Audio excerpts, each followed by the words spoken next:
ណាជាបឋមខ្ញុំប្រកាសណាសូមក្រាបថ្វាយបង្គំចំពោះព្រះជន្មនៃព្រះត្រៃរតន៍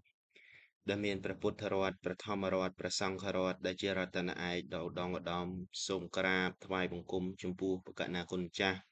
បធិរានុត្តរៈគ្រប់ព្រះអង្គដោយសេចក្តីគោរពចម្រើនពរញោមញាតពុទ្ធបរិស័ទប្រុសស្រីទាំងអស់ដោយសេចក្តីរាប់អានយ៉ាងជ្រាលជ្រៅនៅក្នុងវេលាគ្រាឱកាសពេលនេះខ្ញុំប្រកាសណាអាត្មាបានឱកាសក្នុងការចែករំលែកក៏ដូចជាសម្ដែងអំពីតួនាទីណារបស់បុត្រធីតាប្រុសស្រីចំពោះលោកអ្នកដ៏មានគុណគឺមេដាបេដារបស់យើងនេះឯងនៅក្នុងពុទ្ធដីការបស់ព្រះសម្មាសម្ពុទ្ធជាអង្គម្ចាស់បរមគ្រូនៃយើងព្រះអង្គសម្ដែងអំពីតួនាទីទាំង5របស់បុត្រធីតាចំពោះលោកឪពុកអ្នកម្ដាយណាជាលោកអ្នកមានគុណ5អញ្ចឹងតួនាទីទាំង5នោះទី1គឺការចិញ្ចឹមណាបីបាច់ថែរក្សាទំនុកបំរុងណា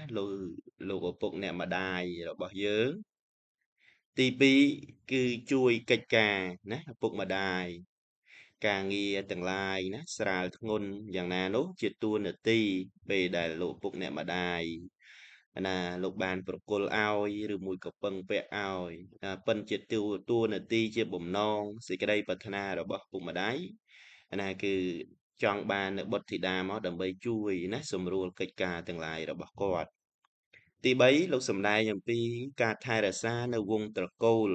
ណាថែរក្សានៅពូជពង្សវង្សត្រកូលរបស់លោកណាទី4សម្ដែងអំពីការធ្វើខ្លួនឲ្យសមជាអ្នកទទួលនៅមរតកយើងដឹងហើយថាម្ដាយឪពុកទាំងឡាយទោះបីជាតិចក្តីច្រើនក្តីណាផ្ដាច់ពីមាត់ពង្រត់ពីកខំប្រឹងត្រុកសពគ្រប់បែបយ៉ាងដើម្បីឲ្យកូនណាទោះបីជាការឲ្យនៅមរតកណានៅទ្រព្យនៅអ្វីជាលុយកាក់ក្តីជាដីស្រែចម្ការមាសប្រាក់កែវកងយ៉ាងណាក្តីតិចតួចយ៉ាងណាក្តីក៏ជាទឹកចិត្តរបស់គាត់ពេលដែលបន្ទាប់អំពីបុត្រធីតានោះណាមាននៅគូសកលជាដើមទៅលោកតែងតែចែកនៅមរតកនោះឲ្យអញ្ចឹងយើងត្រូវធ្វើខ្លួនយ៉ាងណាឲ្យសមជាអ្នកទទួលនៅមរតក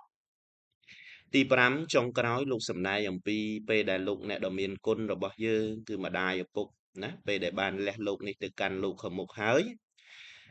ណាយើងត្រូវធ្វើនៅតក្ខណានុបទានមានន័យថាធ្វើបុណ្យណាណាឲ្យគាត់នៅពេលដែលគាត់ស្លាប់នោះអញ្ចឹងដើម្បីឲ្យលំអិតអំពីតួនាទីទាំង5នេះញាតិញោមពុទ្ធបរិស័ទកណាគុណចាស់គ្រប់ព្រះអង្គណាចូលទៅណាមើលនិងស្ដាប់ទាំងអស់គ្នាដូចតទៅណាទី1លោកសម្ដែងអំពីការចិញ្ចឹមជាការពិតណាស់ញាតិញោមពុទ្ធបរិស័ទប្រុសស្រីទាំងឡាយម្ដាយឪពុកពេលដែលគាត់ណាមានបំណងនឹងយកនៅបុត្រធីតាប្រុសស្រីមិនមែនលោកណាចង់បានដោយគ្មានគោលបំណងឬមានក៏គ្មានគោលដៅឬសេចក្តីប្រាថ្នាទេណាមុននឹងសម្រេចចិត្តយកនៅបុត្រធីតានោះទី1ដោយលោកបំណងចង់បានណាឲ្យចិញ្ចឹមបីបាច់ថែរក្សាគាត់នៅពេលដែលគាត់ចាស់ជរាណាទៅយ៉ាងហោចណាស់ក៏មានកូនចៅណាជួយទំនុកបំរុងណាខ្ចុងផ្ដើមណាបាយទឹកនំចំណីយើងដឹងហើយពេលដែលគាត់ចាស់ទៅការងារទាំងឡាយមួយចំនួនខ្លះគាត់មិនអាចធ្វើបានដោយខ្លួនឯងទេណារហូតដល់តែពេលខ្លះទៀតដល់តែឈឺមែនតែនសូម្បីតែបាយទឹកនំចំណីហ្នឹងក៏មិនអាចធ្វើដោយខ្លួនឯងបានទេគឺចាំបាច់ណានឹងត្រូវការបុត្រធីតាប្រុសស្រីហ្នឹងដើម្បីចិញ្ចឹមគាត់ណានៅក្នុងនេះអាត្មាដាក់អំពីការតបស្នងដោយផ្អែកណាការផ្គត់ផ្គង់ទំនុកបម្រុងមើលថែណាលោកទាំងពីរហ្នឹងដោយបំណងរបស់គាត់ហ្នឹងគឺការយកនៅបុត្រធីតាហ្នឹងដើម្បីចិញ្ចឹមណានៅពេលដែលគាត់មានវ័យកាន់តែជរាទៅមុខណានេះជាតួនាទីរបស់យើងណាណាកុំគិតថាការដែលចិញ្ចឹមនេះជាទុក្ខធុរៈជាសេចក្តីលំបាកមិនទេព្រោះការដែលគាត់ចិញ្ចឹមយើងគាត់មិនដែលនឹងត្អូញនឹងត្អែណាណានឹង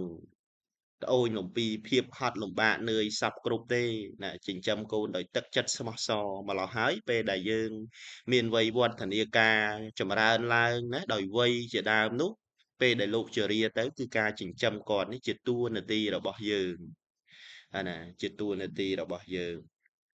ទី2លោកសំដែងអំពីការជួយនៅការងារទាំងឡាយរបស់ឪពុកម្ដាយជាការពិតណាស់ញាតិញោមពុទ្ធបរិស័ទប្រុសស្រីទន្ទឹមទៅនឹងចង់ឲ្យកូនចៅចិញ្ចឹមណាអាណាលោកពេលដែលចាស់ទៅហើយគឺការចង់ឲ្យកូនចៅនេះពេលដែលយកនៅបុត្រធីតានេះមកអាណាគិតថានឹងជួយណាសម្រួលដល់បន្ទុកការងារណាផ្ទះផងកិច្ចការរកស៊ីផងណារបស់ឪពុកម្ដាយណាជំនួសដៃជំនួសជើងអីជាដើមអញ្ចឹងទៅជាធម្មតាទេសម្រាប់ឪពុកម្ដាយណាញាតិញោមណាគឺចង់ឲ្យកូនជួយគាត់ណាការងារស្រាលធ្ងន់យ៉ាងណាយ៉ាងណីអីក៏ដោយយើងជួយគាត់ប៉ុន្តែពេលខ្លះទៀតអាត្មាសង្កេតឃើញថាឪពុកម្ដាយនោះបើសិនជាឲ្យគាត់ទៅរកទៅពឹងកូននោះដូចវាមិនសូវស្រួលដូចដែលគាត់ជួយកូនទេបើសិនជាគេនៅកំឡោះនៅកមុំអីមិនជាប្រមាណទេប៉ុន្តែគេមានបុត្រមានគូសកលមានប្តីមានប្រពន្ធទៅមិនសូវជាហ៊ានពឹងមិនសូវជាហ៊ានរកគេទេខ្លាចបើថាកូនយើងកូនប្រុសទៅខ្លាចកូនប្រសាស្រីគេអន់ចិត្តអាណាបើកូនយើងកូនស្រីនឹងខ្លាចកូនប្រសាប្រុសនឹងគេអន់ចិត្តណាពុកម្ដាយគឺបែបហ្នឹងប៉ុន្តែជាតួនាទីរបស់យើងណាអាណាគឺការជួយទុក្ខធរៈរបស់លោកនេះឯងណាអញ្ចឹងពេលខ្លះយើងដឹងថាការងារនេះពុកម្ដាយធ្វើតែគាត់មិនបានមិនបានហៅក៏ដោយប៉ុន្តែយើងដឹងថាបើយើងទៅជួយគាត់ទៅវាលឿនវាលះវាស្រួលមិនលំបាកដល់គាត់អានេះយើងអាចជួយបានអាណាទី2គឺការជួយទុក្ខធរៈដល់លោកសំដែងអំពីទី3គឺការថែរក្សានៅពូជពង្សវង្សតកូលអាណាជាការពិតណាស់ញាតិញោមពុទ្ធបរិស័ទប្រុសស្រីទាំងអស់កណាគុណចាស់អាណាកាលដែលយកនៅបុត្រធីតានេះមកដើម្បីទី1ទៅរក្សានៅពូជពង្សខ្មែរយើងថាកុំឲ្យដាច់ពូជណាពូជគេល្អអញ្ចឹងយកកូនទៅបានថែរក្សានៅពូជពង្សវង្សតកូលអ្នកខ្លះទៅថែរក្សាបានល្អណាញាតិញោមពុទ្ធបរិស័ទគ្រាន់តែគេឃើញកូនហ្នឹងគេនឹកឃើញដល់ម្ដាយឪពុកនឹកឃើញដល់យាយតាតែនេះកាត់រហូតតាមតាកាត់រហូតតាមយាយវាល្អម៉ែឪវាល្អអាណាគេទទួលដឹងស្គាល់ឮដល់ពូជពង្សវង្សតកូលអ្នកខ្លះទៅទៀតមិនត្រឹមតែមិនបានជួយថែរក្សាណានៅពូជពង្សវង្សតកូលទេថែមទាំងធ្វើឲ្យអាប់យុះធ្លាក់ឈ្មោះនៅកិត្តិយសនៅពូជពង្សវង្សតកូលទៅទៀតឪពុកម្ដាយអ្នកល្អអ្នកជាអ្នកប្រសើរត្រឹមត្រូវទេប៉ុន្តែកូនចៅមកវាកាចវាសាហាវណាវាកាប់វាចាក់វាលួចវាឆក់វាប្លន់ដល់គេដឹងគេឮគេចាប់គេចងទៅអាប់អោនកិត្តិយសដល់ពូជពង្សវង្សអំបូរយើងខ្មែរយើងលោកសំដែងថាពេលដែលមកកូនចៅធ្វើខុសហ្នឹងគឺកម្រនឹងស្ដីបន្ទោសកូនចៅណាគេសួររពូជរំបោណាបើកូននឹងវាឆ្លើយគេសួរថាឯងកូនពីណាចៅពីណាអាណាកូននឹងវាខូចគេសួរឯងកូនពីណាចៅពីណាណាគេសួរទៅអូពូជពងទេអាណាអញ្ចឹងដើម្បីរក្សាណានៅពូជពងវង្សតកូលរបស់លោកអ្នកមានគុណរបស់យើងឲ្យបានល្អគួរយើងធ្វើខ្លួនយ៉ាងណាឲ្យប្រសើរណាជាអ្នករក្សានៅពូជពង្សវង្សតកូលទី4លោកសំដែងអំពីការធ្វើខ្លួនឲ្យសមជាអ្នកទទួលនៅមរតកដូចអាត្មាបានលើកឡើងខាងដើមមិញហើយជាតួនាទីរបស់កូនដែរម្ដាយឪពុកលោកអាណាតិចច្រើនយ៉ាងណាគឺការចែកនៅមរតកណាជាទ្រព្យសម្បត្តិក្តីជាចំណេះវិជ្ជាក្តីជាអវ័យសពគ្រប់ផ្សេងផ្សេងក្តីណាតិចច្រើននេះគឺតែងតែមានឲ្យកូនមិនដែលឲ្យកូនដៃទទេវាជៀសវាងតែម្ដាយឪពុកនឹងវាអត់ខ្សត់វាក្រមិនដឹងមានអ្វីចែកឲ្យនោះទើបវាអាក់ខានប៉ុន្តែជាតាការពិតទៅតាមប្រពៃណីទំនៀមទម្លាប់ខ្មែរយើងកូនចៅក្រោយអំពីបែកគ្រួសារអំពីឪពុកម្ដាយរៀបពិធីមង្គលការហើយគឺម្ដាយឪពុកមិនដែលកម្រនឹងឲ្យដៃទទេណាក្រោយពីចេញទៅ